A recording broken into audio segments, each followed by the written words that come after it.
गांव में सुबह के समय एक बुढ़िया आम बेचने आती है।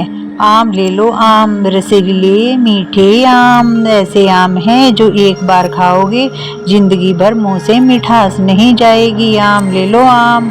और उस बुढ़िया की आवाज़ सुनते ही पास वाले बच्चे कहते हैं कि दादी माँ हमें आम दे दो, हमें आम खाने हैं।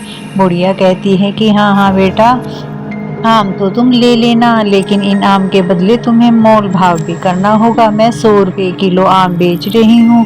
जाओ जरा अपनी मम्मी को बुला कर लाओ और उससे कह दे 5-4 किलो आम मुझसे खरीद ले, ऐसे आम उसे दोबारा नहीं मिलेंगे। बच्चा दौड़ा दौड़ा अपने घर की तरफ जाता है और घर जाकर अपनी मम्मी का हाथ पकड़कर उसे खींचकर उस बूढ़ी माँ के पास लेकर आता है। और उसकी मम्मी कहती है कि अरे बूढ़ी माँ, क्यों बच्चों को परेशान कर रही हो? ये गांव है, यहाँ पर भला आम की कोई कमी है? अरे नहीं मम्मी, इनके आम बहुत अच्छे हैं, बहुत नए आम हैं, ये कह रही थी। और क्या भाव में आम दे रही हो अम्मा? अरे मैं तो 100 रुपये किलो आम दे रही हूँ। ऐसे आम तुमने पहले कभी नहीं देखे होंगे। अरे अम्मा क्या बात करती हो, गांव में भी भला आम की कोई कमी है? ये तो बच्चे जिद कर रहे हैं इसलिए लेने बढ़ रहे हैं, वरना हमें तो आम लेने की कोई ज़रूरत ही नहीं है। अच्छा ऐसा करो, 1 किलो आम दे दो ताकि इन बच्चों से छुटकारा मिले। और वो 1 किलो आम खरीद लेती है।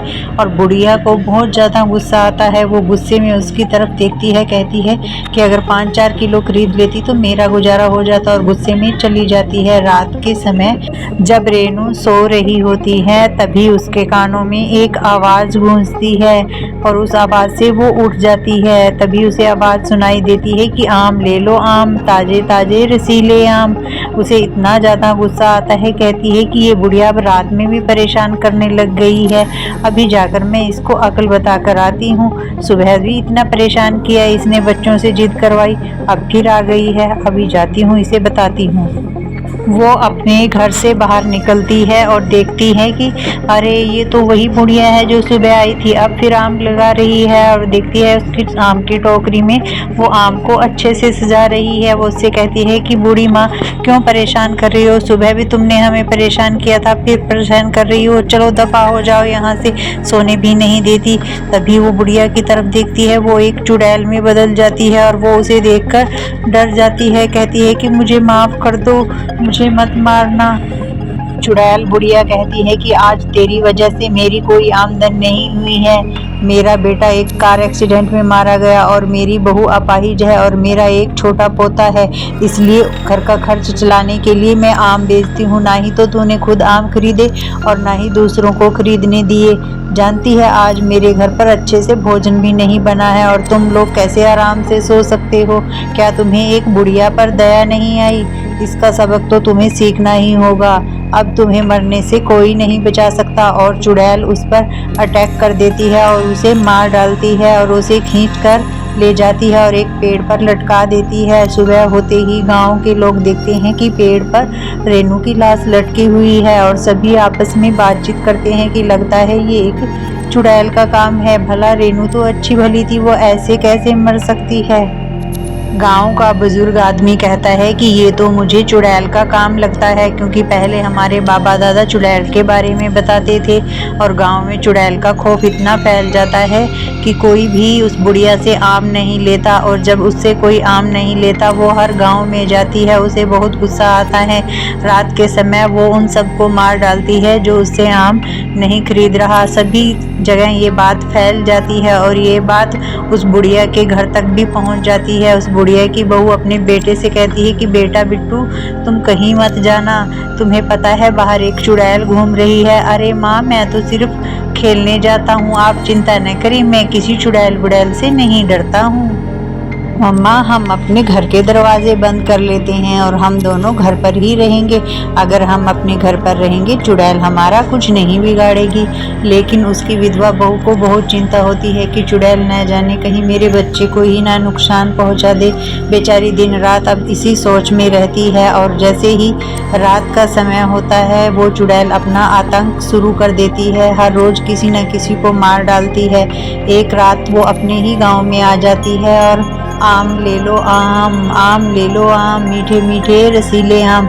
जैसे ही लोग रात को उसकी ये आवाज़ सुनते हैं वो सब अपने घर के दरवाजे खिड़कियां सब बंद कर लेते हैं, क्योंकि अब सबको पता चल चुका है कि ये चुड़ैल है जो आम बेचने आई है।